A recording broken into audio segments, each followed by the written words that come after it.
তো বন্ধুরা, থাম্বনেলটা দেখে তোমরা নিশ্চয়ই বুঝতে পারছো কী ব্যাপারে আমি বলবো। এখানে আছে আমাদের BS6-এর গ্ল্যামার।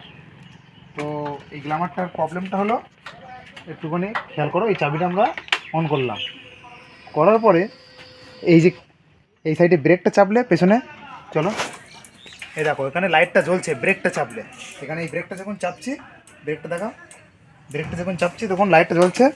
অথচ আমরা যদি পার্টটা যদি চাপি, এখানে যে পেছনে যাও, আমার পাওয়ার বেডটা খেয়াল করো, হ্যাঁ দেখো আর কোনো জ্বলছে না। তো এটাই হলো প্রবলেম আমার এখানে চলছে। এই দেখো আমি এই যে চাপছি, ওখানে কোনো লাইটের কোনো রেসপন্স নেই। তো এটার সমস্যাটা হলো, আমি বেশ কিছুক্ষণ ধরে ঘাটাঘাটি করে দেখলাম, ভেতরে ওয়ারিংটা সব ঠিকই আছে, তো ওয়ারিংয়ের কোনো সমস্যা নেই। তো যেটা মেন অ্যাকচুয়ালি প্রবলেমটা ছিল সেটা হলো আমাদের এই জায়গাটা দেখো, এখানে একটা সুইচ আছে, এদিকে আছে, এখানে আমাদের একটা ব্রেকের সুইচ আছে, এই যে আমরা পা ব্রেকের সুইচ, এই যে সুইচটা দেখতে পাচ্ছ, আমি একটুখানি বের করে দেখাচ্ছি তোমাদের। এই দেখো এটাই হচ্ছে সুইচ।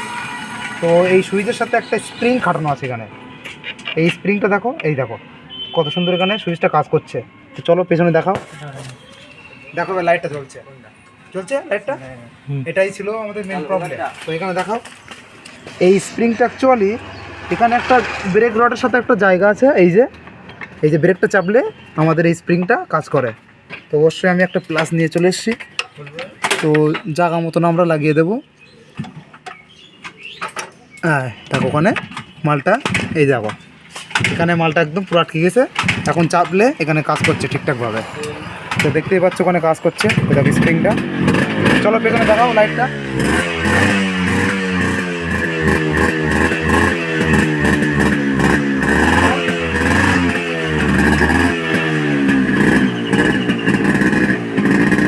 তো এটাই দেখানোর ছিল। তো দেখা হচ্ছে পরের ভিডিওতে, তোমরা ভালো থাকবে, টাটা বাই বাই। তো দেখা হবে পরের ভিডিওতে, চলো।